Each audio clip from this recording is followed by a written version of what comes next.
শুরুতেই একটা কড়া সত্য কথা বলি, গায়ে লাগলে মাফ করবেন। আপনি কি জানেন আপনি আসলে প্রতিদিন একটু একটু করে ফকির হচ্ছেন? জি ভাই, ঠিকই শুনেছেন। আপনি হয়তো ভাবছেন, আরে ভাই আমার তো ব্যাংকে 10 লাখ টাকা আছে, আমি ফকির হব কেন? বস, আপনার ওই 10 লাখ টাকা হলো একটা বরফের টুকরো। ফ্রিজের বাইরে রাখলে বরফ যেমন গলে পানি হয়ে যায়, ঠিক তেমনই ব্যাংকে বা তোষকের নিচে ফেলে রাখা আপনার টাকাও ইনফ্লেশন বা মুদ্রাস্ফীতি নামের এক রাক্ষস গপ গপ করে গিলে খাচ্ছে। বিশ্বাস হচ্ছে না? আজ থেকে 5 বছর আগে 100 টাকা নিয়ে বাজারে গেলে ব্যাগ ভরে বাজার আনতেন, আর এখন 100 টাকায় এক হালি ডিম আর এক আটি ধনেপাতা ছাড়া কিছুই পান না। পকেটের টাকা ঠিকই আছে, কিন্তু তার জোর কমে গেছে। তো বস, এই বরফ গলা ঠেকাবেন কিভাবে?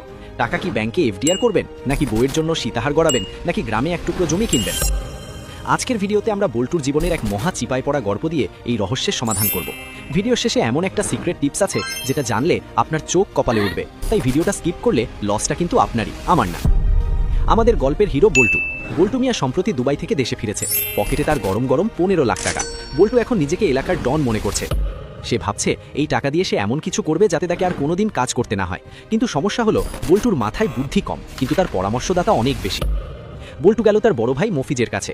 মফিজ ভাই এলাকার স্বঘোষিত অর্থনীতিবিদ। মফিজ পান চিবাতে চিবাতে বলল, শোন বল্টু, দুনিয়া বড় খারাপ জায়গা। টাকা পয়সা হাতে রাখা মানেই বিপদ। তুই সোজা ব্যাংকে যা, টাকাটা ফিক্সড ডিপোজিট বা এফডিআর করে দে। মাস শেষে সুদ খাবি আর পায়ের ওপর পা তুলে আয়েশ করবি, টেনশন ফ্রি লাইফ। বল্টু ভাবলো, আইডিয়া তো খারাপ না। ব্যাংকের এসি রুমে বসে চা খাবো আর টাকা বাড়বে। কিন্তু দাঁড়ান বস, আসল খেলা তো এখানেই। ব্যাংকে টাকা রাখা মানে হলো বাঘের খাঁচায় মাংস রাখা। কেন জানেন? ধরুন ব্যাংক আপনাকে 8 টাকা সুদ দিচ্ছে, আপনি তো খুশিতে বাকবাকুম। কিন্তু বছর শেষে সরকার আপনার ওই লাভ থেকে 10-15% ট্যাক্স কেটে নেবে। ব্যাংক কাটবে সার্ভিস চার্জ, আবগারি শুল্ক, SMS চার্জ, মানে যত রকম চার্জ আছে সব কেটে কুটে আপনার হাতে ধরাবে 6 টাকা। আর বাজারে আলুর দাম, পটল আর তেলের দাম বাড়ছে 10% হারে। মানে কি দাঁড়ালো? ব্যাংক আপনাকে দিচ্ছে 6 টাকা আর বাজার আপনার পকেট থেকে কেড়ে নিচ্ছে 10 টাকা। মাঝখান দিয়ে আপনি প্রতি বছর 4% করে গরিব হচ্ছেন। ব্যাংকে টাকা রাখা মানে হলো টাকাটাকে সেফ রাখা, কিন্তু এটাকে বাড়তে না দেওয়া।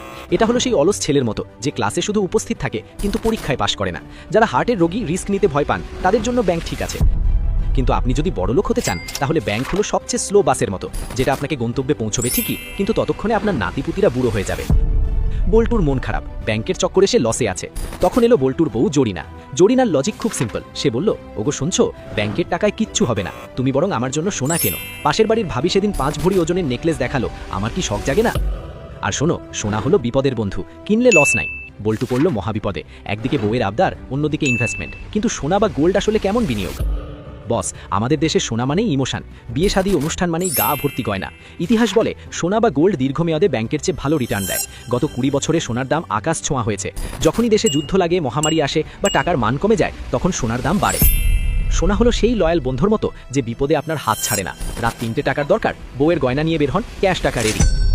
কিন্তু এখানেও একটা বিশাল শুভঙ্করের ফাঁকি আছে।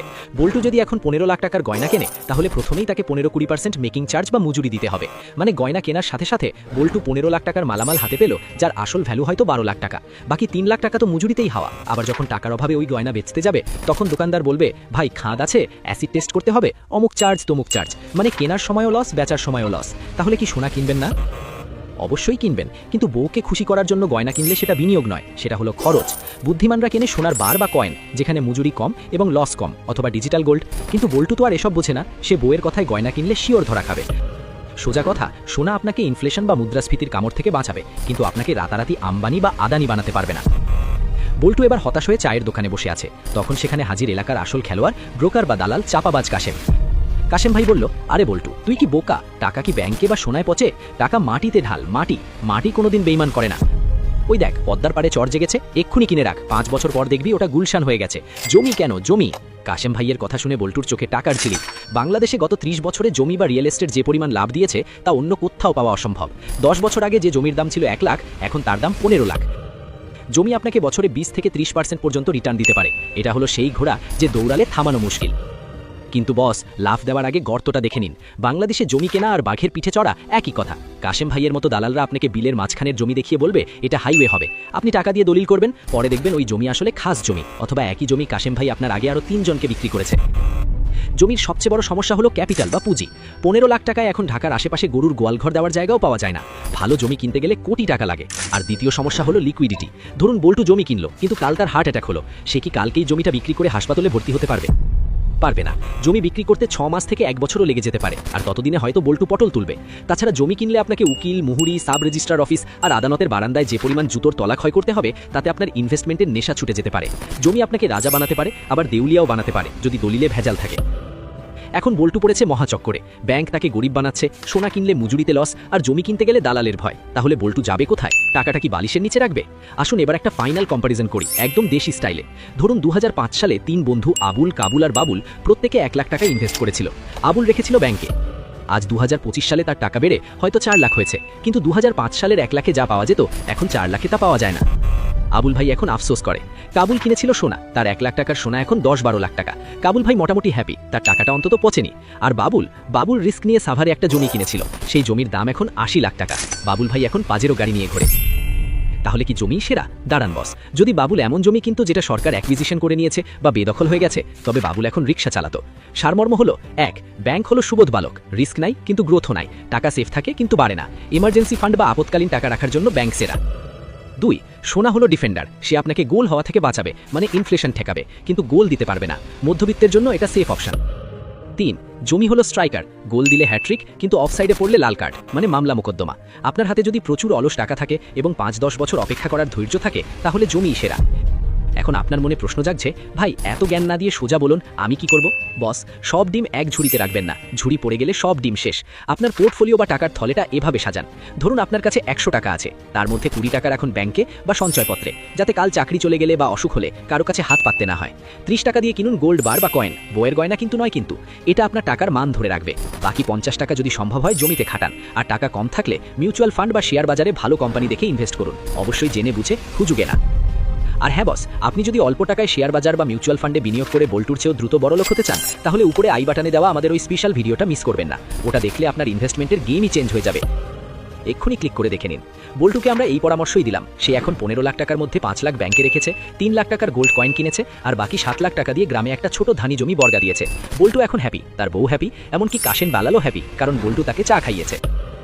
মনে রাখবেন বস, টাকা ইনকাম করা কঠিন, কিন্তু টাকা ধরে রাখা আর সেটাকে বাড়ানো আরও কঠিন। হুজুগে মেতে বা পাশের বাড়ির ভাবির কথায় ইনভেস্ট করবেন না, নিজের বুদ্ধি খাটান। আপনার রিস্ক নেওয়ার ক্ষমতা আর আমার ক্ষমতা এক নয়। আমি হয়তো লস খেলে সহ্য করতে পারবো, আপনি হয়তো হার্ড ফেল করবেন, তাই বুঝে শুনে পা ফেলুন। ভিডিওর এই পর্যায়ে আপনাদের জন্য একটা কুইজ, দেখি আপনাদের বুদ্ধি কত সার। ধরুন আপনি রাস্তায় কুড়িয়ে 10 লাখ টাকা পেলেন, জানি পাবেন না, তাও ধরেন। এখন এই টাকা দিয়ে আপনি কি করবেন? অপশন এ, গার্লফ্রেন্ড বা বউকে নিয়ে বালি ট্যুর দেবেন। অপশন বি, চুপচাপ ব্যাংকে রেখে দেবেন। অপশন সি, শেয়ার বাজারে লাগাবেন। নাকি অপশন ডি, আমাকে দিয়ে দেবেন। হা হা হা, সত্যি করে কমেন্টে জানান তো, যার কমেন্ট সবচেয়ে ইন্টারেস্টিং হবে তাকে আমরা পিন করব। আর হ্যাঁ, একটা বোনাস টিপস দেই, যেটা ভিডিওর শুরুতে বলেছিলাম। আপনি যদি জমি কিনতে চান কিন্তু টাকা কম থাকে, তাহলে একা না কিনে বিশ্বস্ত 3-4 জন বন্ধু বা আত্মীয় মিলে কিনুন। এটাকে বলে সিন্ডিকেট ইনভেস্টমেন্ট। এতে রিস্কও কমে, আবার ভালো লোকেশনে বড় জমিও কেনা যায়। তবে সাবধান, বন্ধু যেন আবার টাকা মেরে পালিয়ে না যায়, দলিলে সবার নাম যেন ঠিকঠাক থাকে। আজকের এই প্যাচাল যদি আপনার একটুও ভালো লেগে থাকে, যদি মনে হয় না বস আজ কিছু কাজের কথা শুনলাম, তাহলে কৃপণতা না করে ভিডিওটাতে একটা লাইক ঠুকে দিন। লাইক দিতে তো আর টাকা লাগে না বস। আর আপনি যদি আমাদের চ্যানেলে নতুন হয়ে থাকেন, মানে আজই প্রথমে এই অধমের কথা শুনছেন, তাহলে ওই লাল সাবস্ক্রাইব বাটনটা চেপে দিন, আর পাশের ঘন্টাটা বাজিয়ে দিন, যাতে পরের ভিডিও আপলোড করার সাথে সাথে আপনার মোবাইলে টুং করে আওয়াজ হয়। আমরা খুব শীঘ্রই শেয়ার বাজার নাকি জুয়া কিভাবে বুঝবেন, আর 15,000 টাকায় কিভাবে বিজনেস শুরু করবেন, এই টপিকগুলো নিয়ে ভিডিও বানাবো। আপনারা কোনটা আগে দেখতে চান কমেন্ট করে জানান, আপনাদের কমেন্টই আমাদের হুকুম। ততদিন পর্যন্ত পকেটের টাকা সাবধানে রাখুন, বুদ্ধিমানের মতো খরচ করুন। দেখা হবে পরের ভিডিওতে আরও কড়া কোনো টপিক নিয়ে। ভালো থাকবেন, সুস্থ থাকবেন, আর মনে রাখবেন, বোকার টাকা দালালে খায় আর বুদ্ধিমানের টাকা গাছে ধরে। আল্লাহ হাফেজ।